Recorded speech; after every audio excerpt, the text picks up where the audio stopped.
जय गुरुजी संगत जी। Divine love for Guruji channel को सब्सक्राइब कीजिए एंड बेल आइकन को प्रेस कीजिए ताकि आपको लेटेस्ट सत्संग की वीडियोस के अपडेट्स आपको मिल सके। एंड प्लीज वीडियोस को भी लाइक कीजिए। जय गुरुजी।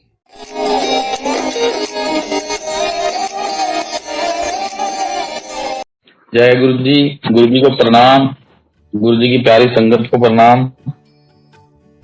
गुरु जी के साथ हमारी जर्नी मेरी मदर की वजह से शुरू हुई। मेरी मदर क्लियर फॉर्म वाले सत्संग में जब गए तो जब गुरु जी गाड़ी से उतर के गद्दी तक जा रहे थे तो मेरी मम्मी को गुरु जी में शिव जी चलते हुए दिखाई दिए गद्दी तक। मम्मी हमारी जो है बचपन से ही शिव भक्त है। हमारे पंजाब वाले घर में शिव मंदिर है तो मम्मी शिव जी को बहुत मानती थी। तो मम्मी ने जब मुझे आके कहना शुरू किया, राजू तू गुरुजी को जाया कर, तो इधर उधर भटकता रहता है। मैं बड़ा सुपरस्टिशियस टाइप था, ज्योतिषियों के पास जाना, एस्ट्रोलॉजरों के पास जाना। तो जब मम्मी ने कहना शुरू किया तू इधर उधर जाना छोड़ और गुरुजी शिव है तो गुरुजी के पास जाया कर, तो मैंने कहा ठीक है मम्मी। तो मैं जब भी एम्पायर स्टेट जाऊं, जैसे सब कहते हैं भी गुरुजी के पास जाना उनकी मर्जी होती है कब वो आपको आज्ञा देते हैं अपने चरणों में आने के लिए, तो मेरे साथ सेम वही हुआ। मैं लगातार 3.5 महीने तक एम्पायर स्टेट के गेट तक जाता था और जैसे ही मैंने वहां गाड़ी रोकनी और नीचे गेट की तरफ जाने लगना, मन विचलित हो जाना या कोई ना कोई ऐसी बात हो जानी कि मैं वापस आके और अपना गुड़गांव आ जाता था।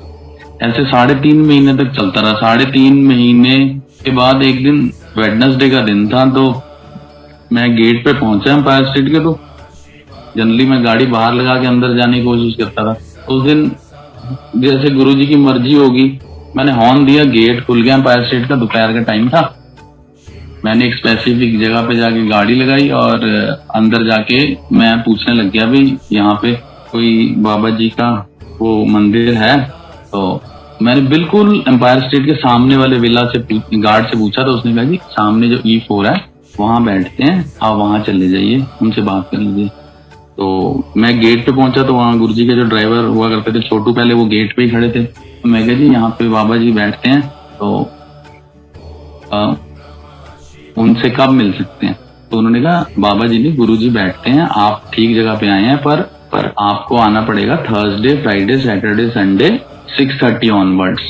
तो मैंने कहा ठीक है। कह रहे आज बुधवार है, आप कल आइएगा, कल वीरवार को 6:30 बजे गुरुजी बैठते हैं। तो नेक्स्ट डे थर्सडे मैं अपनी मदर को साथ लिया और 6:30 हम एम्पायर स्टेट पहुंच गए। बिल्कुल पता कुछ भी नहीं था। तो जैसे मदर ने बताया था बस उन्हीं के साथ चलते चलते हम वहां पहुंचे। वहां लाइन में लग गए, मत्था टेका गुरुजी को और बैठ गए। संगत चल रही थी तो शब्द गुरबाणी चल रही थी। चाय प्रसाद आया, चाय प्रसाद लिया। उसके बाद 7:30-8 बजे के करीब एक सारी संगत खड़ी होना शुरू हो गई। हमें तो कुछ पता ही नहीं था, हम भी खड़े होने लगे फर्स्ट टाइम था। तो मुझे आज भी याद है कि एक आंटी मेरे साथ बैठी थी, वो कहती आप बैठे रहिए, अबाउट टर्न हो जाइए। तो मैं अबाउट टर्न हो गया, हमारे बीच में चटाई आ गई लंगर की और हमें लंगर मिला। उस दिन लंगर दिया और हम घर आ गए। बहुत अच्छा लगा, बहुत सूदिंग लगा। वहां लगा ऐसे लगा पता नहीं जैसे हम कहाँ आ गए हैं। इतनी परेशानियां तो देखो, ह्यूमन लाइफ है तो परेशानियां तो रहेंगी, सारी टेंशनें परेशानियां तो रहती हैं। तो उस दिन के बाद मैंने रेगुलर जाना शुरू कर दिया एम्पायर स्टेट। मम्मी जाए ना जाए या कोई घर से जाए ना जाए, मैं अपना ऑफिस से शाम को मैं रोज एम्पायर स्टेट जाने लग गया। तो ऐसे धीरे धीरे गुरुजी अपने साथ जोड़ते गए। तो हमारा चलता रहा 1-1.5 साल तक, गुरुजी के साथ जाना, मत्था टेकना। एक चीज ये थी कि जैसे ही हम एम्पायर स्टेट के गेट के अंदर एंटर होते थे, मन में बहुत विचार होते थे, बहुत परेशानियां होती थी, बहुत बातें चल रही होती थी। और जैसे ही हम एंटर होते थे गेट से एम्पायर स्टेट के, सब सिनेरियो चेंज हो जाता था। और जब जाके गुरुजी को मत्था टेक के सर उठाते थे, ऐसे लगता था कि गुरुजी ने पता नहीं कौन सा इंजेक्शन लगा दिया और हम सब भूल गए हैं और उसके आगे बाकी अगले 4-5 दिनों के लिए हम बूस्टअप हो जाते थे। तो ऐसे चलता रहा और कोशिश यही होती थी कि तो आज 4 दिन चले जाएं, कोई सेवा मिल जाए वहां पे हमें गुरुजी के पास। तो ऐसे करते करते एक हमारे बत्रा अंकल हुआ करते थे, is a very good person. अब वो चले गए, नहीं रहे, तो उनके साथ मेरा बड़ा अच्छा एसोसिएट था, तो उनकी सेवा लगती थी वहां पे। पेंट वेंट का कोई काम होता था, being he is in Shalimar paints, तो उन्होंने कुछ भी बोलना भी यहाँ कुछ चीज की जरूरत है तो हम भाग भाग के वहां देने जाते थे। तो एक बार बस स्टेज में पेंट चल रहा था तो मेरे को एक सेवा मिली भी कि ये कुछ चीज कम हो गई है तो आप योगेश अंकल दे जाओगे फटाफट, काम ना रुक जाए। मैंने कहा ठीक है अंकल, हम आ जाते हैं। हमें तो मौका चाहिए होता था गुरुजी के पास पहुंचने का। तो स्कूटर पे वो सामान रखा, थोड़ा सा ही सामान था, पेंट ब्रशेस से लेके हम वहां पहुंच गए। वहां दिए तो उधर से अंदर से आगे हुई भी अंदर कोई नहीं आएगा, सामान बाहर से दो और छुट्टी। और हमारा ये होता था कि अगर हम मंदिर पहुंच गए एक बार, हमें मत्था टेकने दो, चाहे बाहर से 2 मिनट बैठने दो, कोई जल प्रसाद मिल जाए, तो लंगर मिल जाए। तो उन्होंने कहा जी नहीं, आज्ञा नहीं है, कोई जल प्रसाद नहीं मिलेगा, अभी आप जाइए, अभी काम चल रहा है अंदर। तो जैसे ही मुड़े तभी अंदर से किसी की आवाज आई, तो गुरुजी ने बोला जो भी बाहर है सबको लंगर प्रसाद करके जाना है। चलो जी, उस दिन हमें लंगर प्रसाद मिल गया। तो ऐसे ही एक दिन बत्रा अंकल का फोन आया, कहते बड़े मंदिर में पेंट का काम चल रहा है योगेश, और वहां लेबर लगी हुई है, तो मेरे साथ चल। हम कभी बड़े मंदिर तब गए नहीं थे, तब मेरे ख्याल शिवरात्रि का फंक्शन था, तो उससे पहले पेंट का काम और वो सारी सफाइयां चल रही थी। तो मैंने कहा चलो अंकल, बहुत अच्छी बात है, आज तक सुना ही सुना था, अभी तक हम गए ही नहीं थे। तो मैं उनके साथ बड़े मंदिर पहुंच गया। हमने वहां दर्शन किए। पहले गेट पे माली अंकल ने चाय प्रसाद पिलाया। गुरुजी ने कहा गुरुजी की आज्ञा होगी उस टाइम की सत्संग करना है, तो बत्रा अंकल के साथ बैठ के माली अंकल ने अपना सारा सत्संग किया। फिर अंदर सारा काम वाम जो देखना था उन्होंने देखा, और साथ साथ हम सबसे बात करते करते अपना वापसी, संडे का दिन था, तो गुरुजी के पास जाने का प्रोग्राम ऐसे बना कि बत्रा अंकल कहते हैं गुरुजी ने बोला भी नई संगत लेके आओ, आज हमारा दिन तो है नहीं गुड़गांव वालों का, तो हम आपको नई संगत बना के ले चलते हैं। मैं कहा चलो, बड़ा मंदिर का भी दर्शन हो गया, आज एम्पायर स्टेट भी मत्था टेक लेंगे संडे के दिन। अंकल के साथ हम एम्पायर स्टेट पहुंचे, तब गुरुजी गद्दी बैठे नहीं थे और संगत काफी आ गई थी, 6:30 पौने 7 का टाइम था।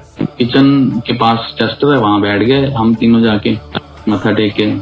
गुरुजी की एंट्री किचन से हुई और वो चेस्टर पे बैठ गए आके, और बत्रा अंकल को इशारा किया कि अंकल की कार है मंदिर आओ। उन्होंने अपना हाथ दिया गुरुजी ने, वो उनके हाथ की सेवा कर रहे हैं, दबा रहे हैं और साथ साथ सारा कुछ बताते जा रहे हैं कि गुरुजी ऐसे ऐसे इतनी लेबर लगी है। मतलब करना कराना तो सब गुरुजी ने है, ये तो सब बहाना होता है हमारे को ब्लेस करने का। तो गुरुजी ऐसे ऐसे है, तो लेबर कह रही कि 2 दिन पहले काम कंप्लीट हो जाएगा। इन बिटवीन चाय प्रसाद आया, चाय प्रसाद मिला, चाय प्रसाद लेके फिर जब सारी बात होगी तो गुरुजी ने कहा अच्छा चलो अब छुट्टी, आ गया। हमने उनको मत्था टेका, तो गुरुजी चेस्टर पे बैठे थे, एक चरण उनके नीचे थे, एक लटक रहा था।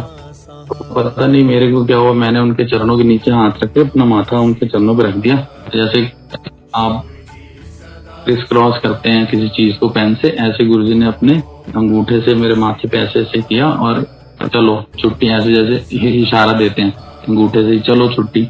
हम बाहर आ गए। बाहर आए तो जब गाड़ी में बैठे तो अंकल का हाथ आंटी सूंघे तो उनको खुशबू आए गुलाबों की, उनका बेटा भी था साथ में।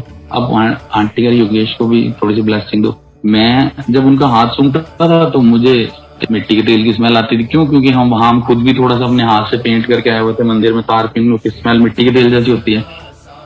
एम्पायर स्टेट से लेके गुड़गांव पहुंचने तक आंटी बार बार अंकल को 30-40 बार आंटी ने बोला नहीं देखो शायद अभी आ जाए गुरुजी खुशबू योगेश को, अभी आ जाए। मेरे को बिल्कुल नहीं आई। तो वही कि गुरुजी की मर्जी होती है, 4 आदमी साथ बैठे हैं, किसको ब्लेसिंग देनी है और कैसी ब्लेसिंग देनी है। किसी के लिए जैसे प्रसाद दिया वो मिठाई हो जाती है और किसी के लिए वो दवाई हो जाती है। तो मेरे को वो खुशबू आई नहीं। तो उसके बाद ऐसे ही चलता रहा। तो एक और इस इन बिटवीन पेंट के टाइम का सत्संग है। एक मार्केटिंग एग्जीक्यूटिव होते थे कंपनी में, तो जब पेंट का काम चल रहा था, अंकल को कहीं जाना था, तो अंकल ने उसको खड़ा कर दिया वहां पे कि तू काम देख, मैं आता हूँ शाम तक। तो उस दौरान गुरुजी आ गए नीचे। उन्होंने कहा हाँ जी कौन भाई, ऐसे पूछते हैं गुरुजी कौन है भाई तू? कहते जी मैं पेंट देख रहा हूँ बत्रा जी। गुरुजी के सामने तो कोई बोल नहीं पाते थे हम लोग, तो बत्रा जी खड़ा करके गए हैं। तो अच्छा काम अच्छा कर रहा है तू, ठीक है। गुरुजी ने ना उसके सर पे हल्का सा हाथ रख के जैसे आशीर्वाद देते हैं, अच्छा चल ठीक है। गुरुजी चले गए। वो जो मार्केटिंग एग्जीक्यूटिव था वो एक जाट था और अच्छी फैमिली से था। उनकी एक एजेंसी रुकी हुई थी मारुति की, वर्कशॉप उनको मिलनी थी और बड़ी अच्छी लोकेशन पे उनका प्लॉट था, सब कुछ था, पर किसी न किसी कारण से प्रॉब्लम हो जाती थी। जिस दिन उसको गुरुजी ने ब्लेसिंग दी, उसके ठीक तीसरे महीने में उसने कंपनी छोड़ दी और अपना वर्कशॉप जो है उसको वर्कशॉप अप्रूव हो गई, सारी कंस्ट्रक्ट हो गई। और वो सिर्फ एक आशीर्वाद से ही सिर्फ उतनी देर में गुरुजी ने उसको ब्लेस कर दिया। तो कहने का तात्पर्य यह है कि मतलब गुरुजी तो ब्लेसिंग देते ही रहते हैं हमें, हम उसको समझ नहीं पाते, अपना दिमाग ज्यादा लगा लेते हैं, ऐसे कर लें वैसे कर लें, ऐसा हो जाएगा वैसा हो जाएगा। गुरुजी भी कहते थे अपनी अकल और रफल ना बाहर बूटा चला के आया करो, अगर कुछ लेना है तो कम से कम बर्तन तो लाओ खाली और साफ, ताकि मैं उसमें डाल तो सकूं कुछ। तो ऐसे चलता रहा हमारा, गुरुजी के पास जर्नी कंटिन्यू रही। तो एक बार भैया दूज वाले दिन का बहुत बड़ा सत्संग है ये। मेरी सिस्टर दिल्ली रहती है, तो वो आती हैं भैया दूज वाले दिन तिलक करने। तो मेरी शॉप है सिकंदरपुर में, तो पापा को वहीं तिलक लगा देती थी और मैं अब सिस्टर के साथ और जीजे के साथ अपने घर आ जाता था। वहां तिलक लगवा के अपना लंगर करके हम आराम कर लेते थोड़ा, फिर वो चले जाते थे या शाम को रहते थे। तो उस दिन पता नहीं क्या हुआ, मम्मी कहती है पापा को खाना दे क्या 3:30 पौने 4 बजे। मैं कहा मम्मी पापा का ना वहाँ बच्चों का लंगर आता है, तो पापा फ्रेश सब्जी मंगवा के वहां खा लेते हैं अपनी बनवा के रेस्टोरेंट वाले से। नहीं तू लंगर दे क्या 3:30 पौने 4 बजे मैं अनमने उठता हूँ और मेरे पास इंडिका थी। तो दिल्ली बाईपास जो बना है गुड़गांव से मेहरौली की तरफ जाने के लिए, वहां मुझे नहीं पता चलता कहाँ से मेरे आगे एक लेडी आ जाती है और मैं उसको हिट कर देता हूँ। मेरी 60-70 से ऊपर की स्पीड थी, उसको हिट करके मैं 500-700 मीटर आगे निकल जाता हूँ और मुझे तब समझ आता है कि मैंने किया क्या है। वो थर्सडे का दिन था। तो मैं जब मेरे को होश आता है कि मेरे से क्या कितनी बड़ी वो हैपनिंग हो गई है, मैं अपनी गाड़ी रोक के गाड़ी बैक करके आता हूँ। तो बहुत सारे लोग ना एकदम से मारने के लिए दौड़ते हैं, पर जैसे ही मैं निकलता हूँ, क्योंकि बीइंग में वहां का नोन हूँ उस 1 किलोमीटर के इलाके का पूरा, तो सारे कहते हैं अरे तेरी गलती नहीं है बेटा तू है। मैं कहती गलती नहीं है, पर देखो तो सही हो ज्यादा मतलब सीरियस तो नहीं होगी लेडी। तो बड़ी मुश्किल से लोग उसको हाथ लगा के ना मेरी गाड़ी में डालते हैं। मैं उसको लेके और मैं उस लेडी को लेके ना, मेरा एक दोस्त का क्लिनिक है सिकंदरपुर में, तो मैं उसमें लेके आता हूँ, उसको फोन करके आता हूँ कि यार देख यार एक एक्सीडेंट हो गया। तो जब वो चेक करता है उसको, तो वो कहता है यार ये तो टांग 3 जगह से ब्रेक हो चुकी है। तो मैं फिर किसी से बात करता हूँ आगे हॉस्पिटल में। तो एक बजाज फ्रैक्चर क्लिनिक है गुड़गांव में, वो उनके फ्रेंड थे डॉक्टर साहब, तो उनसे बात करी। तो वो डॉक्टर साहब कहते हैं एक काम करो, इसको फर्स्ट एड दे के ना फटाफट यहीं ले आओ। तो उसको फर्स्ट एड दे के सारा वो बांध के फट्टियां वगैरह लगा के और हम उसको ना वहां गुड़गांव ले जाते हैं। तो वहां तो जब चेक करते हैं वो कहते हैं योगेश ये तो बड़ा ऑपरेशन होगा और हम रात को ही कर पाएंगे, अभी तो पहले इसकी सारी तैयारी करेंगे। तो मैंने कहा ठीक है जी, आप मुझे को वो एक जो अमाउंट है वो बता दो, एक बार बता दो ताकि मैं अरेंज करके आपको दे दूं। बार बार मुझसे मत कीजिएगा अभी इतने पे इतना अमाउंट उतना अमाउंट कहते चलो हम वो तो हम बता देंगे आपको, आप अभी रुको। तो इन बिटवीन उस लेडी की बेटी और उसका दामाद, बस 2 ही लोग आते हैं। तो उनको डॉक्टर साहब बिठा लेते हैं और पेपर मंगवा लेते हैं कोर्ट से और उनसे साइन। में पेपर क्यों साइन करवा रहे हो डॉक्टर साहब? कहते देखो आप तो इंसानियत के नाते ये काम करवा रहे हो, कल को फिर आप पे ये केस कर दें कोई। मैं उस टाइम मेरा पोजीशन ऐसी थी कि मैं बड़ा घबराया हुआ था। मैं डॉक्टर साहब आप काम करो, गुरुजी बैठे हैं सब देखेंगे। तो डॉक्टर साहब कहते हैं ठीक है तू जाओ। 6:30 पौने 7 वहीं हो चुके होते हैं हॉस्पिटल में ही। मैं बाहर आता हूँ, मैं बहुत घबराया होता हूँ, तो मैं अपनी गाड़ी में बैठ के आधा पौने घंटा ना रोता रहता हूँ। फिर वो डॉक्टर बाहर आता है, दूसरा वाला जो मेरा फ्रेंड है, कह रहा है भाई क्या क्या हो गया? कुछ नहीं हुआ सीरियस, ठीक है, एक एक्सीडेंट हुआ है, बड़ा हुआ है, कोई बात नहीं, हो जाएगा, तू घबरा मत। तो अब मैं घर भी नहीं जाऊं, मेरे को डर लगे, तो मैं सीधा वहां से ना एम्पायर स्टेट के लिए निकल जाता हूँ। तो एम्पायर स्टेट जब मैं पहुंचता हूँ तो थोड़ी सी संगत होती है उस टाइम वहां पे। वो जो मुझे नोन में है, वो राहुल अंकल और साहू अंकल IAS हैं, वो भी बैठे होते हैं, सिंगला अंकल, 5-6 लेडी आंटियां होती हैं और 1-2 संगत होती है। तो मैं गुरुजी को मत्था टेक के एम्पायर स्टेट में और बाथरूम वाली साइड बैठ जाता हूँ। बार बार मतलब छुप के मैं गुरुजी को देखता हूँ कि गलती तो मैं कर रहा हूँ, बहुत बड़ी, मेरे से बहुत बड़ी गलती हो गई है, और मैं प्रे कर रहा हूँ गुरुजी उसको ठीक करो, मेरे को माफी दो। तो चाय प्रसाद आता है, हमारे को एक संगत और आ जाती है, वो डॉक्टर साहब भी हैं, वो मेरे साथ बैठ जाते हैं, चाय प्रसाद आता है, हमारे को एक चटाई लगा देते हैं बीच में, फिर हमें लंगर मिल जाता है। जब हम लंगर कर रहे होते हैं, इतने में 5-7 संगत और आती है, तब टाइम हो जाता है राउंड अबाउट 9:45-10 के करीब का टाइम था। तो संगत 5-6 संगत और आती है, तो गुरुजी आते हैं, आओ भी अमेरिका वालों, बिठाओ इन्होंने भी लंगर कराओ। तो कहते हैं हम तो जी डिनर का चेक करके आए। वो कहते हैं नहीं इनको लंगर कराओ। तो गुरुजी उनको दोबारा लंगर कराते हैं। उसके बाद फिर गुरुजी हलवा प्रसाद बनवाते हैं, हमें वो प्रसाद मिलता है।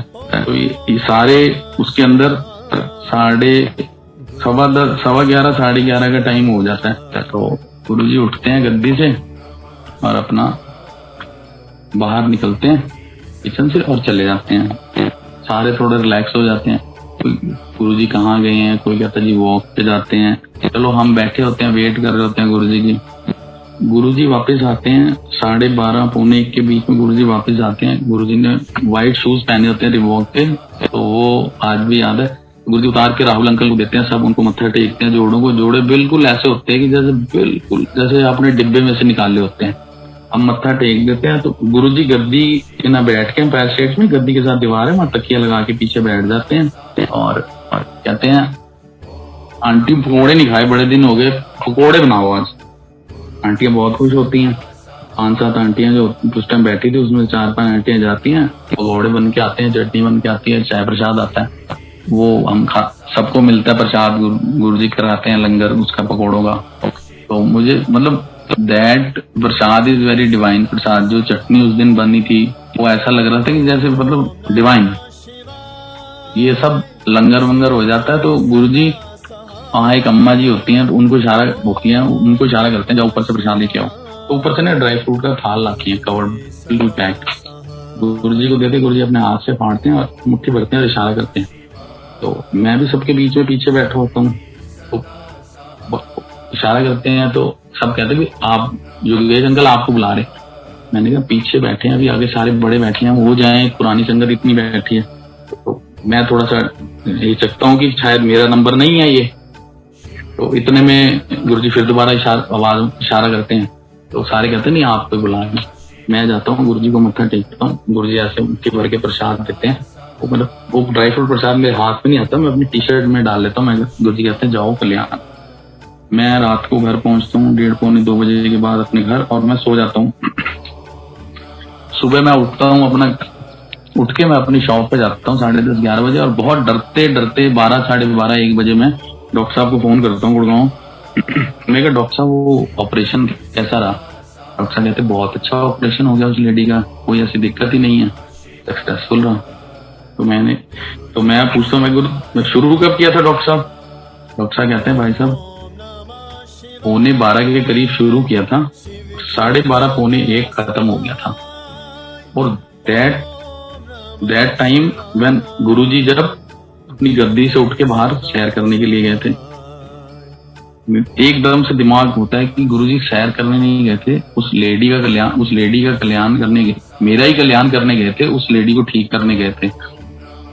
अब जिस पॉइंट पे मैं बैठता हूँ MG रोड के ऊपर सिकंदरपुर में, उस रोड के सामने से कोई निकले गाड़ी लेके, वो मेरे को देख लेगा, मैं उसको देख लूंगा कि गाड़ी में बैठा कितने लोग बैठे हैं, और मैं बैठा हूँ तो मेरे को भी देख लेंगे बैठा है। तो मेरे को बहुत डर लगा कि मैं अब बैठूंगा, अगर बाई चांस उनका कोई जानकार आ जाए या कोई आ जाए, मैंने अपने घर में भी नहीं बताया, किसी को नहीं बताया। ये मैंने जाके 8-10 महीने बाद ये शेयर किया सत्संग अपने घर में भी। मैंने कहा पापा को पता चल गया, पापा बहुत मारेंगे, डांटेंगे भी। पर उस दिन के बाद आज तक ना कभी उस लेडी को मैंने देखा, ना कभी उसकी बेटी, जवाई और कोई रिश्तेदार या उसका कभी जिक्र नहीं हुआ। पता नहीं गुरुजी ने मेरा क्या काटना था, कौन सा ऐसा कर्म था इतना बुरा जो गुरुजी ने वहां काटा और उस लेडी को भी ब्लेस किया और मेरे को भी ब्लेस किया। इसके बाद शुक्राना ही शुक्राना, शुक्राना ही शुक्राना निकलता था हमारे लिए। तो गुरुजी सब कुछ है सबके लिए। तो फिर ट्रैक पे आ गई गाड़ी, फिर नॉर्मल कर दी गुरुजी ने लाइफ। फिर हम चलते रहे गुरुजी को जानना, रोज एम्पायर स्टेट पहुंच जाना। फिर बीच में एक टाइम ऐसा आया, गुरुजी ने कह दिया अभी अब हर एक का एक दिन हो गया, गुड़गांव वाले आएंगे थर्सडे या सैटरडे। अगर उन्होंने बीच में आना है, कोई आना चाहता है तो नई संगत लेके आए। हम फिर भी अपनी तरफ से चलो जी, कौन जानता है हमारे को, हम गुड़गांव से आ रहे हैं, हमने जाना शुरू कर दिया रेगुलर। फिर एक दिन बीच में इशारा हो गया, एक दिन आना सिर्फ, तो एक दिन जाना शुरू कर दिया थर्सडे वाले दिन। तो ऐसे रेगुलर जाना और अपना बैठ जाना वहां। और हमारी कोशिश ये होती थी कि हमें नीचे जगह मिल जाए ग्राउंड फ्लोर पे। जैसे बचना तो है ही, बच्चे तो है ही गुरुजी के। हम क्या करते थे, हमें जहां जगह दिखती थी वहां ना जाके बैठ जाते थे, मत्था टेक और आंखें बंद करके, जैसे ध्यान लगाया हुआ है। तो इतने में एक कक्कड़ अंकल हुआ करते थे, वो आते थे, गुरुजी कह रहे हैं फर्स्ट फ्लोर पे चलो। हम कहते हैं अंकल ध्यान लगाया हुआ है। हाँ ठीक है, गुरुजी कह रहे हैं ध्यान ऊपर जाके लगाना है, ऊपर जाओ। तो हम ऊपर चले जाते थे। तो ऐसे एक दिन थर्सडे वाले दिन मत्था टेका तो अंकल ने बहुत तेजी से डांटा, क्या कर रहे हो? मैं कहा अंकल आप मत्था भी ना टेकेंगे गेट के ऊपर। नहीं आप अंदर जाओ, लाइन में लगो फटाफट, प्रसाद मिल रहा है। तो हमने कहा ठीक है, पहली बार ही सुना था कि डिवाइन प्रसाद मिल रहा है, ठीक है। That day Guruji produce divine Prasad, produce कर लिया था गुरुजी ने और दे रहे थे, सर लाइन लगी हुई थी। थोड़ा सा मिला गुरुजी की कृपा से हमें भी। वो प्रसाद जब हमने अपने मुंह में रखा तो ऐसा लग रहा था कि जैसे पूरा का पूरा नेक्टर ही जा रहा है। अब जब सबसे सुनते हैं कि गुरुजी डिवाइन प्रसाद प्रोड्यूस करके देते थे लोगों को, तो वो मतलब वेरी लकी। तो हमें लगता देखो उस टाइम तो इतनी समझ ही नहीं थी, गुरुजी ने प्रसाद दिया, हाँ डिवाइन प्रसाद दिया, ले लिया। ऐसे ही गुरुजी ने एक दिन थर्सडे वाले दिन बोला बाउल्स लगाओ, सारी फोटोओं के नीचे अमृत निकलेगा। सिंगला अंकल थे और 2-3 सारी स्वरूप मार्क शेड में लगे हुए थे, 4-5 बाउल आए थे, उनमें बाउल में भर गई और अमृत भी कुल की तरह था। हमने 2-3-4 बार लिया और जाके बार लाइन में लग के तो डांट भी पड़ी। तो वो अमृत जब गले से नीचे जाता था तो बताता था, जैसे हम सुनते थे भी गुरुजी डिप करके अमृत बना के सबको देते थे अपनी माला से, तो सेम हम उन सबसे पूछते थे, ये कह रहे जी नेक्टर जब अमृत जब आपके गले से नीचे जाएगा तो बताता है कि अमृत है। तो वो भी बड़ी गुरुजी की बड़ी ब्लेसिंग मिली हमें। तो उसके बाद धीरे धीरे हम मतलब कोई मंदिर नहीं, कोई गुरुद्वारा नहीं, सब छूट गया हमारा, कहीं आना जाना नहीं, मंदिर गुरुजी, मंदिर गुरुजी, मंदिर गुरुजी। बस हमें गुरुजी ने इतना अपने साथ वो कर लिया कि कोई फंक्शन हो, कोई बर्थडे हो, नहीं मंदिर जाना है। बच्चे भी कहते थे मंदिर जाना है, मंदिर जाना है। तो हम लोग मंदिर जाने लगे। इन बिटवीन मैं आप अपनी मदर का कर देता हूँ। मेरी मदर की तबीयत थोड़ी सी खराब हुई, उनको हार्ट की प्रॉब्लम है। तो हाँ, हमारा जो फैमिली डॉक्टर है तो उसको जब बताया तो उसने कहा भी तुम एक काम करो, वहां पे ना डॉक्टर परवीन चंद्रा है मेदांता में, हेड ऑफ द डिपार्टमेंट है इसका। तो मैंने अपॉइंटमेंट ले लिया, तुम वहां चले जाना। मैंने कहा ठीक है हम चले जाएंगे। 2 दिन बाद उन्होंने बोला चले जाना। इन बिटवीन एक दिन रात को मदर की थोड़ी तबीयत खराब हुई। उन्होंने कहा जी मुझे ना बड़ा अनईजी सा लग रहा है। हम रात को 2 बजे उनको हमारे यहाँ एक हॉस्पिटल हुआ करता था वहां ले गए, तो उन्होंने उनको चेक करा उनका जब, तो कह रहे नहीं यार थोड़ी सी ना उसमें दिक्कत आ रही है, इनकी ना हार्ट की प्रॉब्लम है, तो हम इनको दाखिल करना पड़ेगा। हमने कर लो दाखिल। अगले दिन में हमारे कोई रिलेटिव थे, वो आए कह रहे चलो हम आर्टिमिस ले चलते हैं आपको, में हमारे जानकार हैं, वो डॉक्टर मान है वहां पे, तो ठीक है। अब डॉक्टर साहब के पास ले गए, उन्होंने कहा जी वो ठीक टाइम पे ले आओ, इनको तो एंजियो करनी पड़ेगी, स्टंट डालना पड़ेगा, नहीं तो बचेंगे नहीं है। मैंने कहा अब डॉक्टर इतना डराते हैं हमको, चलो हमने गुरुजी का नाम लिया, हमने कहा चलो करो दाखिल, ऐसे वैसे जमा करा दी सारे मम्मी के हमने जितने उन्होंने बोले। अब 4 दिन हो गए, कह रहे जी एंजियो नहीं होगी, इनका तो ना बड़ा ऑपरेशन होगा, हार्ट वॉल लगेगा, आप बता दो कितने वाला लगवाना है, 2.25 लाख का, 1-2 लाख का। हमने कहा जी अच्छा ही लगवाएंगे, आप एक बार हमें पूरा बजट तो बता दो कि कितने पैसे लगेंगे। तो कह रहे जी वो आप सर्जन से बात कर लो, और सर्जन के पास जाओ बात करने, अभी टाइम नहीं है जी, अभी रुक जाओ, अभी बताएंगे। तो ऐसे करते करते ना हमारे हॉस्पिटल में ही कम से कम 7 दिन निकल गए, और मम्मी HDU से रूम में आ गई। उन्होंने कहा जी अब रूम से इनकी प्रिपरेशन करके हम ऑपरेशन करेंगे इनका बड़ा वाला, ठीक है। बट डॉक्टर्स के आगे हम बोल ही नहीं सकते कुछ, उन्होंने इतना हमको डरा दिया था, सारी फैमिली इकट्ठी हो गई। तो गुरुजी की कृपा ये हुई कि जिस दिन उन्होंने बोला भी हमारे प्रेशर देने पे भी हमने कल ऑपरेशन करना है, उस दिन हमारे फैमिली डॉक्टर का फोन आ गया, कह रहा भी मम्मी कहाँ है, मम्मी ठीक है। मैं कहा हाँ जी ऐसे ऐसे बात हो गई थी और मैं वहां ले आया था आर्टिमिस, तो ये प्रॉब्लम होगी। उसने हमें सारी रिपोर्ट्स के साथ अपने घर बुलाया दिल्ली, हम रिपोर्ट्स लेके गए उसके पास 3 बजे के करीब, 6:30 बजे तक उसने हमें फ्री किया। उसने कहा कुछ नहीं है, तुम जाओ, सिर्फ इतना कह दो हमारे पास पैसे नहीं है, तभी वो तुमको छुट्टी देंगे हॉस्पिटल से, अदरवाइज नहीं देंगे। मैंने कहा ठीक है।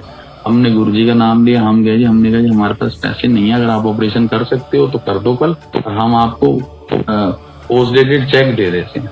तो उन्होंने कहा नहीं जी ऐसे नहीं होता, आप फिर यहाँ साइन करो और अपनी मर्जी से आप पेशेंट ले जा रहे हो, अगर रास्ते में ले जाते हुए कुछ हो गया तो हम कुछ नहीं आपका करेंगे। मैं कहा ठीक है जी। तो हमने डॉक्टर साहब को दोबारा फोन किया, डर गए। तो उन्होंने कहा भी तुम मानते हो, जब मेरी भी मानते हो, गुरुजी को मानते हो, फिर तुम घबरा क्यों रहे हो। हम नेक्स्ट डे मम्मी को वहां से रिलीज करा के उस दिन रात को मेदांता ले गए। तो वहां जब डॉक्टर ने चेक किया, जब हमने बोला भी ऐसे ऐसे हमें डॉक्टर तनेजा ने भेजा आपके पास, तो उन्होंने डॉक्टर तनेजा का ऊपर नाम लिख दिया और कहते मम्मी को कहते आप दवाइयाँ खा लोगे माता जी। मम्मी ने कहा हाँ जी। पक्की बात है हाँ जी।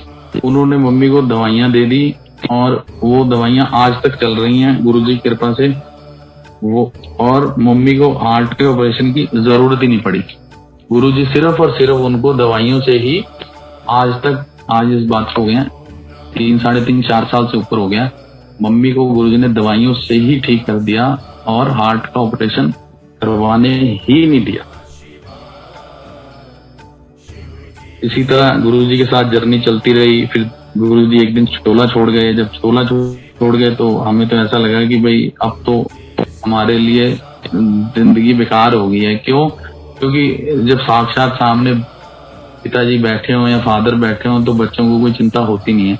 तो हमें तो ये होता था कोई भी प्रॉब्लम होती थी जाके गुरुजी को मत्था टेकना और अपना रिवाइव होके आ जाना फर्स्ट क्लास अगले टाइम के लिए और अपनी गाड़ी चलाते रहना।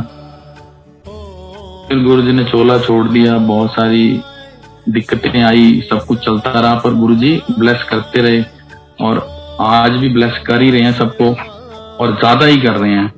निराकार रूप में गुरुजी की इतनी ब्लेसिंग है, इतनी संगत पे ब्लेसिंग करते हैं। 2016 में मेरे को किडनीज की प्रॉब्लम होगी, मेरी किडनीज ने काम करना बहुत स्लो कर दिया। तो ये गुरुजी का बर्थडे वाले दिन की बात है, मंदिर ही था मैं, तो मंदिर में मेरी थोड़ी तबीयत खराब हुई तो सबने कहा भी योगेश तुम चले जाओ, आराम कर लो, कोई बात नहीं। तो सेवा थी, मैं कहा चलो ठीक है। मैं अपनी सेवा छोड़ के और घर आ गया। मुझे नहीं पता, मतलब मेरी इतनी तबीयत खराब हो चुकी थी कि मुझे नहीं पता मैंने फॉर्च्यून वाले फार्म से कब गाड़ी उठाई, कैसे गाड़ी उठाई, गाड़ी उठा के अपने घर जलवायु टावर में रहता हूँ, मैंने नीचे पार्किंग में गाड़ी लगाई और ऊपर कैसे आया, आके मैं लेट गया। मेरी तबीयत इतनी खराब, मम्मी वाइफ सब लगे रहे। वो पूरा दिन 7 जुलाई का हमने घर पे ही पूछ पूछ के दवाई ये वो सब, नारियल पानी सब चलता रहा। नेक्स्ट डे 8 जुलाई को मेरे को जबरदस्ती ये पीछे, मैं मान गया, मैं डॉक्टर के पास, मैं कि चलो डॉक्टर के पास, पीछे ले गए, हमारे अपोलो है तो वहाँ डॉक्टर कहता है तुम व्हील चेयर पे क्यों? तो मेरे को बड़ी वीकनेस लग रही थी, तो मैंने कहा भाई व्हील चेयर मंगवा लो, मैं व्हील चेयर पे जाऊंगा।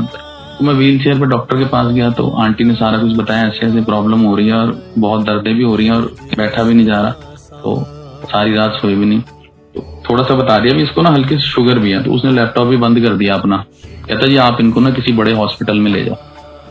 तो मैंने कहा डॉक्टर साहब हम आपके पास आए हैं तो कम से कम हमें फर्स्ट एड तो दे दो आप, फिर हमें जिस मर्जी हॉस्पिटल में भेज देना। तो उसने कहा ठीक है हम फर्स्ट एड दे दें। उन्होंने ना ऊपर फर्स्ट फ्लोर पे भेज के मेरी ड्रिप्स लगवा दी। तो ठीक है, हमारे बाबा अंकल हैं, बड़ा प्यार है उनके साथ हमारा, शुरू से गुरुजी ने उनके साथ जोड़ा हुआ है। तो वो मंडे और फ्राइडे वो फैक्ट्री जाते हैं, तो जब वापस आते हैं 2-2:30 बजे के करीब, तो हमारा फोन कॉल जरूर होता है, क्या कर रहा है भाई, कहाँ है। तो उस दिन मेरे ख्याल फ्राइडे था, तो उनका फोन आया, तो आंटी ने उठाया, क्या हो गया, कह रही योगेश ऐसे ऐसे प्रॉब्लम है। तो उन्होंने कहा एक काम कर, एक 56 सेक्टर में ना आनंद मल्टी स्पेशलिस्ट लिया, तो कह रहे तू ना वहां पहुंच जा, मैं फोन कर देता हूँ। मैं कहा ठीक है। इतनी देर में मेरे फ्रेंड वगैरह आ गए, 1-2 जो संगत के थे सारे, जिनको पता चला वो पहुंच गई, 2-3 फैमिलियां, तो आनंद में ले आए। तो आनंद में पहुंचे तो एक हमारे बहुत ही अजीज अंकल है मेरे, हमारे बहुत अच्छे फैमिली फ्रेंड भी हैं, ब्रिगेडियर सैनी, जो अब नहीं रहे, वो गुरुजी के बहुत क्लोज थे। तो उनको पता चला, वो भी आ गए। हमारी भाभी है एक हाशमी भाभी, उनकी बहू जो है, तो वो उनको लेके आ गई फटाफट। उन्होंने सारा दिखा, वो कहते ठीक है। तो उन्होंने डॉक्टर आनंद से बात करी, सारे टेस्ट शुरू हो गए मेरे। अगले दिन सुबह जो टेस्ट रिपोर्ट आई तो मेरी किडनी का क्रेटिनाइन वहां पे 4.95 आ गया। उन्होंने भी हाथ जोड़ दिए, उन्होंने कहा जी हमारे बस का नहीं है, आप किसी और बड़े हॉस्पिटल में चले जाओ। तो डॉक्टर अंकल ने सारी बात करके, सैनी अंकल ने अपना पारस में डिसाइड किया भी ये ठीक है हॉस्पिटल, हम यहाँ दिखा लेते हैं, अगर डॉक्टर ठीक है यहाँ का। तो मैंने कहा ठीक है जी। अब हमें तो जैसे जैसे गुरुजी ने ले जाना था, हमने तो सारा कुछ अंकल पे छोड़ दिया। अंकल और गुरुजी हमारे लिए बराबर ही बाड़ी थी। तो हम पारस पहुंचे, पारस में उन्होंने हमें एडमिट कर लिया, साथ के साथ ही टेस्ट शुरू हो गए। तो पारस में जब टेस्ट शुरू हुए तो क्रेटिनाइन ना जंप होना शुरू हो गया, हर दूसरे दिन क्रेटिनाइन बढ़ रहा है। 4.95 से 5.95 चला गया, 6.75 चला गया, 7.75 चला गया। तो डॉक्टर कहने लगे क्रेटिनाइन बहुत बढ़ रहा है, डायलिसिस भी करने पड़ सकते हैं। और मेरे को कुछ नहीं हो रहा, वीकनेस है, ठीक है, गुरुजी की कृपा है, ठीक। सारी संगत मेरे साथ है, जो मेरे 5-7 फैमिलीज थी वो हॉस्पिटल में मेरे कमरों में बैठी रहती थी, गुरबाणी चलती रहती थी। हर रोज मंदिर से जो रात को वापस आता था, चारों दिन, Thursday Friday Saturday Sunday Monday, जो भी वापस आता था वो पूरा लंगर प्रसाद लेके आता था मेरे लिए। और जो कि मेरे को 8 बजे जो डिनर मिल जाता था हॉस्पिटल से, उसके बाद मुझे कुछ लेना नहीं होता था, मुझे ड्रिप्स लग जाती थी 2, मुझे कुछ नहीं लेना। और मेरे पास लंगर आता था 10:30 11:30 के बाद, तो मैं वो पूरा लंगर अकेला करता था। पूरा लंगर आ जाता था ऊपर हॉस्पिटल में, मैं पूरा लंगर करता था। मेरे को पूरा विश्वास था गुरुजी पे। आंटी थोड़ा घबराई, पर फिर आंटी भी ना सारा दिन मेरे पास आके बैठती थी संगत के साथ, सारी सब मतलब हंसी मजाक भी चलता रहता था और गुरुजी के सत्संग भी चलते रहते थे। और जिस रूम में मैं था उस रूम में 4 पेशेंट और थे, मेरे साथ के 3 बेड हर दूसरे दिन चेंज हो जाते थे, मतलब वो ठीक हो गए जा रहे हैं, तो सब मजाक करते थे, कह रहे तू अपना बेड चेंज करा ले। मैं कहा नहीं, ये भी गुरुजी की कृपा है कि चलो आप सत्संग चल रहे हैं, गुरबाणी चल रही है, गुरुजी का गुणगान हो रहा है, तो लोग ब्लेस हो रहे हैं वहां पे सारे आपस में। तो अब जब क्रेटिनाइन 7.75 आ गया तो हमें भी डाउट हुआ, सबने कहा जी पारस की थोड़ी सी रेपुटेशन भी अच्छी नहीं है, ये गलत रिपोर्ट्स भी देते हैं। तो हमने फिर अपना लैब वाला बुलाया एक दिन सुबह सुबह, उससे टेस्ट कराए, टेस्ट सेम आए जो पारस वाले ही दे रहे हैं हमारे। तो फिर अंकल ने कहा भी अब तो बड़ा मुश्किल है, करना ही पड़ेगा कुछ ना कुछ, जो डॉक्टर कह रहे हैं, सैनी अंकल कहते हैं। सैनी अंकल पैरेलल चल रहे थे, मेरी सारी मेडिकेशन में सैनी अंकल पैरेलल चल रहे थे। जो डॉक्टर रिपोर्ट्स बना के जाता था वो पूरी रिपोर्ट की एक फाइल सैनी अंकल के पास पहुंच जाती थी। सैनी अंकल अपने जितने भी कोऑर्डिनेट्स थे जो उनके टाइम के थे, वो कोई डीन बन गया था हॉस्पिटल्स में, कोई अपोलो में, कोई कहाँ, तो वो उनके साथ सारा करते थे भी ऐसे ऐसे है ये बच्चा, ये वहां पे है, कैसे करना है, इसके लिए डायलिसिस कह रहे हैं, करना चाहिए नहीं करना चाहिए। तो इस सारे प्रोसेस में पता चला भी उनके एक फ्रेंड का जूनियर निकल आया डॉक्टर जो मेरे को चेक कर रहा था, उन्होंने उससे फोन करवा दिया। उसका रवैया थोड़ा ठीक नहीं था, मतलब गुस्सा खा जाता था जब हम रिपोर्ट मांगते थे, तो उसके बाद उसका रवैया भी गुरुजी ने ठीक करवा दिया। आज क्या जितनी रिपोर्ट्स बनती थी 2 फाइल बन जाती थी, एक मेरे पास आ जाती थी, एक मेरे फोल्डर में लगी थी, मेरी वाली अंकल के पास चली जाती थी। तो ऐसे करते करते क्रिटेनाइन चला गया 9 पॉइंट समथिंग। तो 9 पॉइंट समथिंग में डॉक्टर भी घबरा गए। वो आके ना मेरे जो ड्रेस मिली होती थी, कह रहे तेरे को कुछ हो नहीं रहा, स्किन का कलर नहीं चेंज हो रहा, कोई मतलब अंदर कुछ लग नहीं रहा तेरे को? मैं कही मुझे कुछ नहीं लग रहा, मैं तो ठीक हूँ। मैंने उनको ये तो बताया नहीं था कि मैं तो रोज रात को गुरु जी का लंगर ले रहा हूँ, जल प्रसाद दे रहा हूँ, ब्लेसिंग्स आ रही हैं। तो फिर कहते अब तो पॉसिबल है जी, अब तो हमें ना डायलिसिस तो स्टार्ट करना पड़ेगा आपका, तभी बात बनेगी। तो मैंने अंकल को बोला, मैं अंकल ऐसे ऐसे बात है। अंकल कहते चलो, अंकल ने 1-2 दिन का टाइम लिया। तो अंकल कहते चलो ठीक है, डायलिसिस के लिए इनको हम बोल देते हैं, अंकल करो, चलो करो, जरूरत है तो। डायलिसिस के लिए ना कट मार के गले पे सॉकेट लगाते हैं। तो जिस दिन मेरा सॉकेट लगना था, उस दिन पूरे हॉस्पिटल में ना तो कोई किसी जो जहाँ ये प्रोसीजर होता है कोई खाली था बेड, मेरे को स्ट्रेचर पे ले गए। अरे इतने मतलब ऐसे वार्ड में ले गए जहाँ 10-12 बेड थे, क्रिटिकल, बिल्कुल बहुत क्रिटिकल पेशेंट्स होते हैं ना, मतलब मुझे देख के डर लग रहा था। उनके 2 क्रिटिकल पेशेंट्स के बीच में मेरा स्ट्रेचर डाला और मेरे को एनेस्थीसिया दिया उन्होंने, और कहते हैं अभी 5 मिनट रुको, अभी कर रहे हैं। सामने बैठे हैं डॉक्टर, कॉफी पी रहा है, कोई बर्गर खा रहा है, तो वो आवाज मारा भी कर दो इनका यहाँ सॉकेट लगा, अभी लगाते हैं, 10 मिनट लगाते हैं। उन्होंने अपनी तरफ से एनेस्थीसिया दिया हुआ है, मैं भी एनेस्थीसिया में हूँ, और मुझे सब पता चल रहा था मेरे गले पे उन्होंने कब कट मारा, कब सॉकेट डाला, कब सील किया। इस सारे प्रोसीजर में ना मेरे पास एक क्लच मिला, मतलब गुरुजी का एक वो पहले प्लास्टिक का मिलता था पॉकेट पे लगाने वाला, गुरुजी देते थे ब्रॉच, तो वो मैं हमेशा एक अपने पास रखता था। तो वो मेरे हाथ में हमेशा रहता था, बस गुरुजी का नाम जपते रहना, ओम नमो शिवाय, ओम नमो शिवाय। तो सॉकेट लग गया, फिर 2 दिन हो गए। जब तक गुरुजी की मर्जी नहीं होती तब तक कोई काम नहीं होता। हमने सबने जोर लगा लिया। अब जिस दिन डायलिसिस गुरुजी ने करवाना था, वो शाम 6:30 बजे मेरा डिसाइड हुआ। डॉक्टर्स ने कहा अब करना पड़ेगा। उस टाइम मेरे पास कोई भी नहीं था, मेरा एक सिर्फ स्कूल फ्रेंड था जो बचपन से मेरा दोस्त है, वो और मैं थे। तो मैंने कहा भाई बुला ले। कह रहा क्या बुलाना, मैं हूं ना, कोई दिक्कत नहीं, किसी को अभी फोन कर देंगे ना कि डायलिसिस शुरू हो रहा है, तो सारा हॉस्पिटल में सारे लोग आ जाएंगे, 10-15 लोग आ जाएंगे, तो फिर दिक्कत हो जाएगी। ले गए मेरे को नीचे, वेट किया उन्होंने पहले मेरा, और बेड पे लेटा दिया, और डायलिसिस के लिए सॉकेट में वो पाइप लगा दी। डर भी बहुत लगा भाई, डायलिसिस ब्लड निकलेगा सारा, फिर फ्लैश क्लीन होके वापस जाएगा। तो वो डर के मारे मेरा 5-7 मिनट तो 3-4 बार, मतलब जैसे स्टार्ट करें वो स्टक हो जाए। फिर डॉक्टर ने समझाया भी देखो कराना तो पड़ेगा, शांति से आंखें बंद करके लेट जाओ, जिसको भी मानते हो उसका नाम लो, अपने इष्ट का, गुरु का, जो भी है, और इसको हमें करने दो। वो बड़ा लेंथी था मेरा पहला डायलिसिस हो गया। उसके बाद 7:30-8 बजे के करीब मैं वापस बेड पे, 8:30 बजे करीब मुझे वापस लेके आए। वेट मेरा काफी कम हो गया था, 4-5 किलो। तो उसके बाद सुबह फिर वही गुड मॉर्निंग 4 बजे टेस्ट के साथ होती थी, कम से कम 20-25 टेस्ट होते थे मेरे सुबह। तो उसमें क्रिटेनाइन का टेस्ट भी गया। तो जो टेस्ट की रिपोर्ट आई वो ठीक नहीं आई, उन्होंने कहा जी क्रिटेनाइन अभी ज्यादा से ज्यादा 2.2 या 0.3 नीचे हुआ, इससे ज्यादा नहीं हुआ, और डायलिसिस करनी पड़ेगी। फिर 2 दिन डायलिसिस के लिए डिले डाला, फिर तीसरे दिन डिसाइड हुआ अभी अब करना है। तो जब वो दिन जब डायलिसिस के लिए मुझे ले गए, वो दिन में हुआ था, सुबह 12:30, 11:30 या 12 का टाइम था, डायलिसिस शुरू हुआ। तो उस दिन मतलब मुझे डर भी नहीं लगा। क्यों? जब मैं डायलिसिस रूम में मुझे लेके गए तो एक तो दिन का टाइम, 3-4 लोग एक तरफ लेटे हैं, 3-4 लोग उनमें बुजुर्ग भी थे, उनके डायलिसिस भी हो रहे हैं, कोई रेगुलर डायलिसिस वाले थे, उनके डायलिसिस भी हो रहे हैं, और वो कोई कॉफी भी पी रहा है, कोई ब्रेकफास्ट भी कर रहा है।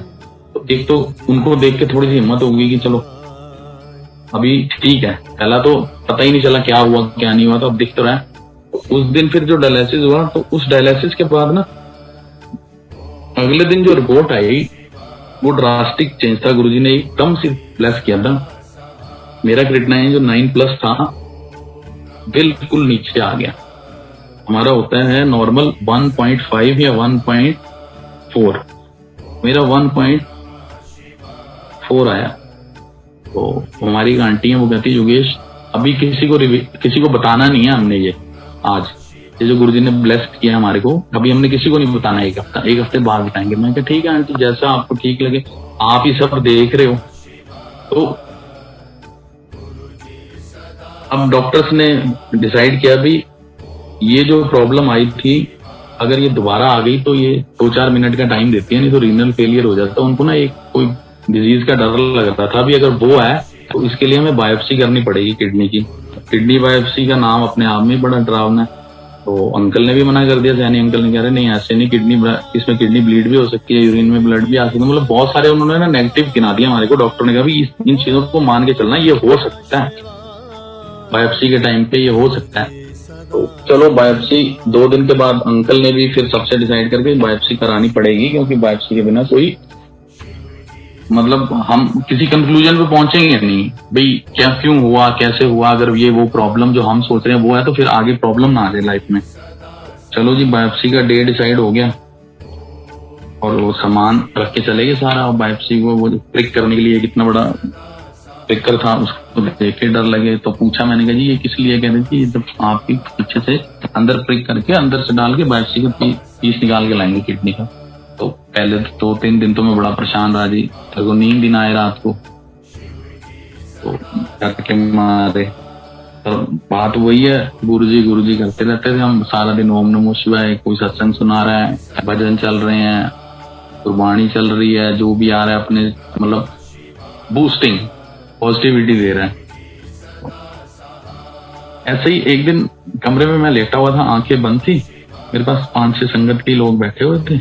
तो मैं प्रे कर रहा, मैं गुरुजी यहाँ तक ले आए, वो आगे भी ले ही जाओगे आप, कृपा आप नहीं करनी है, हमारे पास का तो कुछ है नहीं।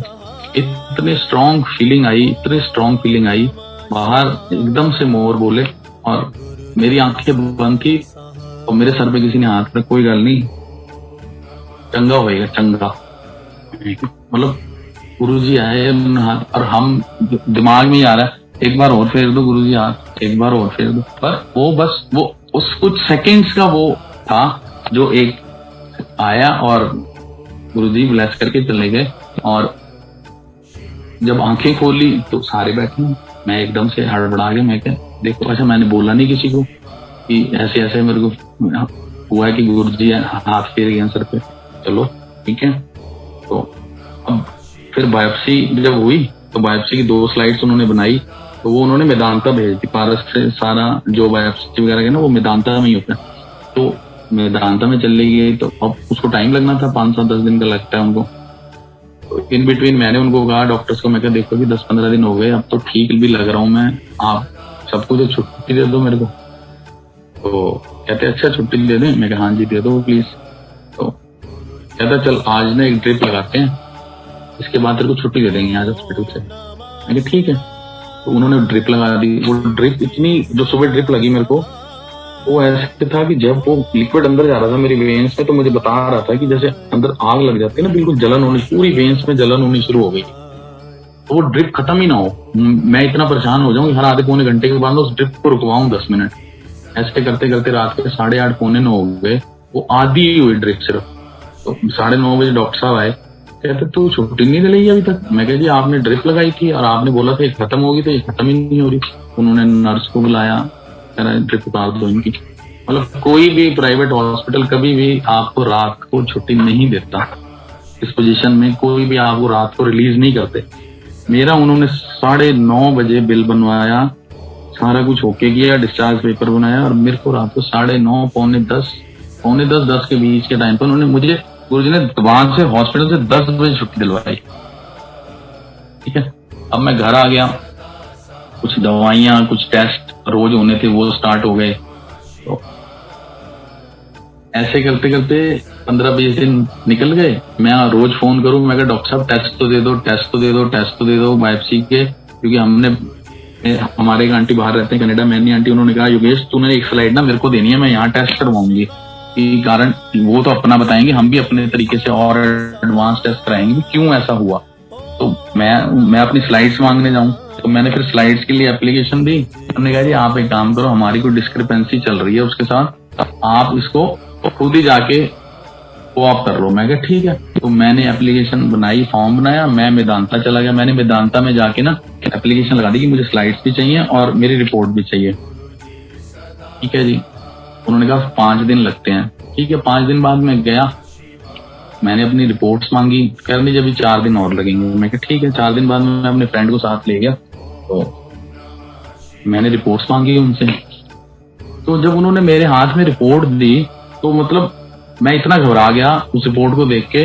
रिपोर्ट में लिखा था kidney biopsy after kidney transplant.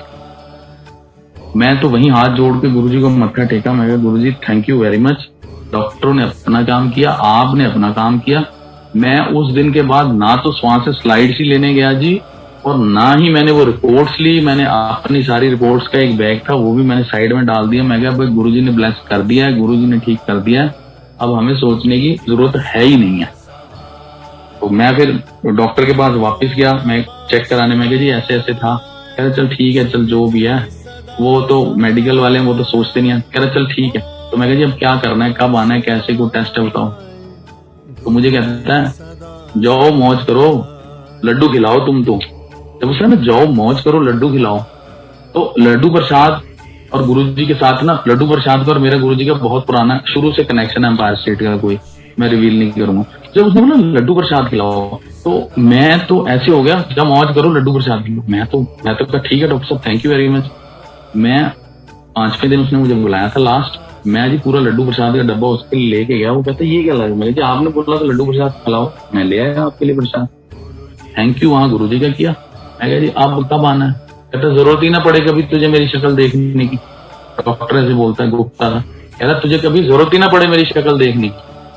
वो दिन और आज का दिन 2016-2021 गुरुजी की इतनी ब्लेसिंग, सारा कुछ कर रहा हूँ। ठीक है वीकनेस बहुत आ गई थी, 1-1.5 साल पूरा मैं अपने बिजनेस पे नहीं जा पाया था। पूरा बिजनेस मेरे घर से कोई भी नहीं गया। जो गुरुजी ने मेरे पास स्टाफ रखा हुआ है, वो सारे स्टाफ ने मेरा काम संभाला।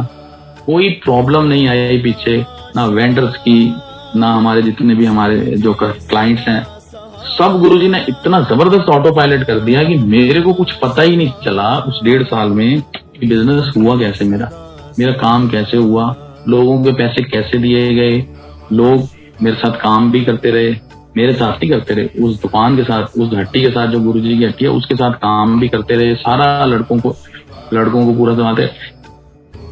इन बिटवीन गुरुजी ने हमारे एक जो मैनेजर साहब हैं उनको रात को दर्शन दिए ड्रीम में, योगेश हैगा नहीं, ध्यान नाल दुकान संभालनी है, कोई गड़बड़ी नहीं करनी। वो रो पड़ा उसने जब मुझे सुबह बताया, कह रहा भैया मैं ऐसे Guruji, he is a mountain person, वो इतना मानते हैं गुरुजी को। उनके बेटे को भी गुरुजी ने ठीक किया था चोला छोड़ने के बाद, उनके बेटे को टीबी के स्पॉट्स आ गए थे, तो बहुत रोता था। तो उस 2-4 जगह सारा गवर्नमेंट के सिस्टम में सारा जो इलाज चलता है, दवाइयों के लिए एक हॉस्पिटल से लिखवाना पड़ता है, दूसरे से मिलती हैं। तो वो जाता था ना 3-3 दिन परेशान रहता था, भैया मैं काम पे भी नहीं आ पाता, आपको करना पड़ता है, आप अकेले होते हो।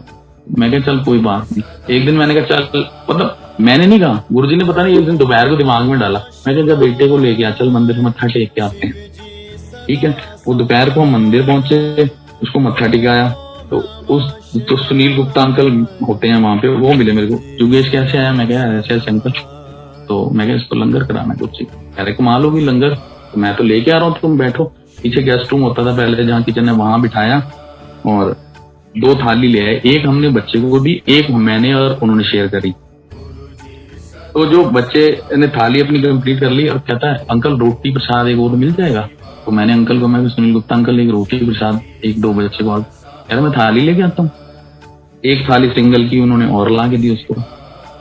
बच्चा वो थाली अपना बड़े भाव से बच्चे ने थाली खाई, हमने भी लंगर किया, वहां मत्था टिकाया, उसको जल प्रसाद लेके दिया और हम वापस आ गए। उस प्रसाद के बाद वो भी भूल गया। महीना डेढ़ बाद जब टेस्ट कराए बच्चे के, कोई स्पॉट नहीं, कोई मतलब जो पुराने एक्सरे और नए एक्सरे कोई स्पॉट नहीं। वो बच्चा भी ब्लेस कर दिया और बच्चा भी आज गुरुजी की कृपा से हाइट भी उसने काफी ले लिया, क्रिकेट वगैरह खेलता है। तो मतलब गुरुजी, अगर आप गए हो गुरुजी के पास, तो आप, आपका परिवार, आपके दोस्त, आपके रिश्तेदार, आपके साथ काम करने वाले, आपके कनेक्शन में जो भी आएगा, गुरुजी उसको ब्लेस करें।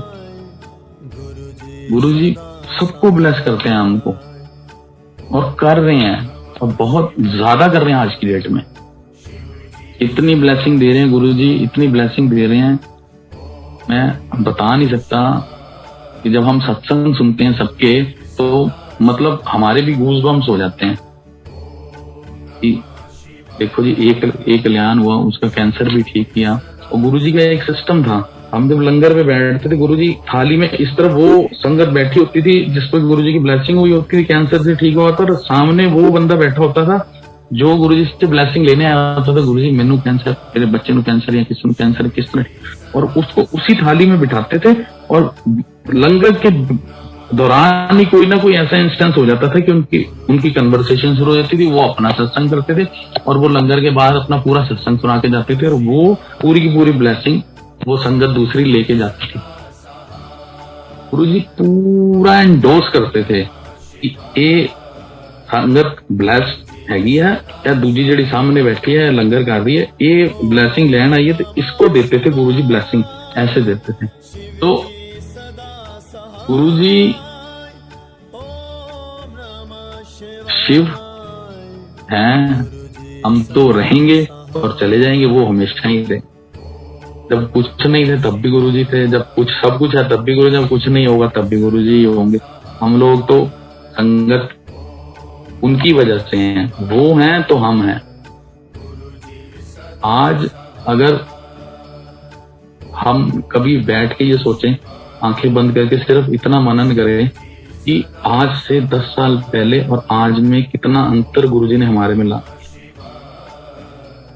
हमारी ईगो खत्म कराई, हमारा गुस्सा खत्म कराया, हमारा अभिमान खत्म कराया, हमें सिखाया कि प्यार करो, वननेस है, कोई बड़ा कोई छोटा नहीं है।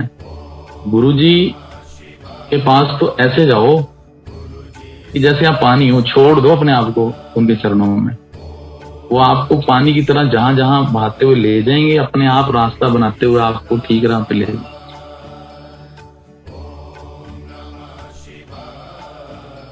जय गुरु जी।